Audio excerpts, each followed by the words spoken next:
ఇది పార్ట్ 4 చెరుకు రసం తాగేసి అయితే ఫ్రెష్గా మేమైతే చెప్పులు తెచ్చుకోవడానికి అయితే వచ్చేసాం. ఇంకా మా అమ్మ వాళ్ళు కథ అయితే చేయించుకుంటున్నారు, ఇంకా బయటకు అయితే రాలేదు. మళ్ళీ ఇప్పటిదాకా మేము ఎక్కడైతే లంచ్ అయితే చేసామో అక్కడనే మళ్ళీ అక్కడికి వెళ్తున్నాం ఫ్రెండ్స్. ఎందుకంటే నా చెప్పులు విన్నందుకే అంత దూరం నుంచి ఇంత దూరం వచ్చిన. చూడండి ఒకసారి, అరే the view is so beautiful friends.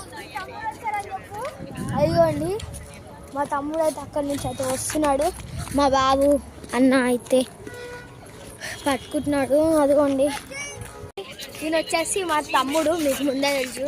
ఈయన వచ్చేసి మా అన్న, తెలియదు ఇప్పటిదాకా చూపించిన.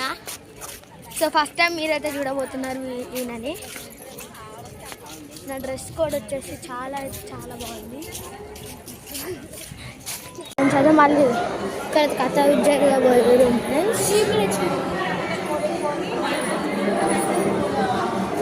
వాళ్ళంతా చూపిస్తాను చూడండి. వాళ్ళ కథ రూమ్లో ఉన్నారని మేమైతే బయటికి వచ్చేసాము. సో చూపిస్తాం. మా అమ్మమ్మ వాళ్ళని కూడా మీకు పరిచయం అయితే చేయలేదు ఫ్రెండ్స్.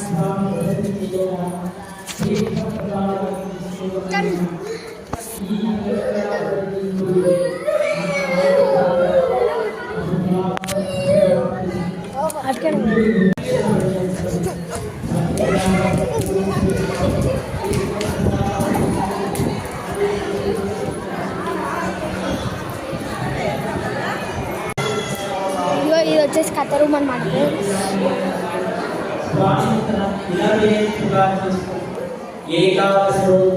పౌర్ణమి రవి సంక్రమణి సత్యనారాయణ స్వామి వ్రతాలు ఆచరిస్తూ, అంతేకాకుండా ప్రతి కార్తీక మాసంలో, మాఘ మాసంలో, వైశాఖ మాసంలో కూడా ఈ సత్యనారాయణ స్వామి వ్రతాలు ఆచరిస్తూ సకల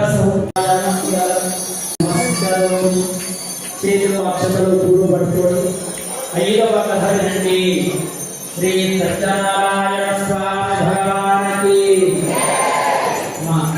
మన ఇంటి దగ్గర కేవలం 1,00,000 ఇంత మంచి స్వయంభూ పంచమాలమ్మ స్వామి క్షేత్రం.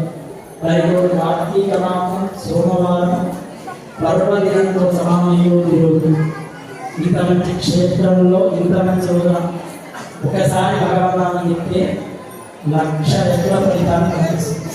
ఇదే మీ అందరికీ పంపించడానికి కారణం అదే. ధ్వజో రాజా ప్రజా పాలన తత్పరః. పూర్వం తుంగధ్వజుడు అనే మహారాజు తన 3 కుమారులతో సమానంగా రాజ్యాన్ని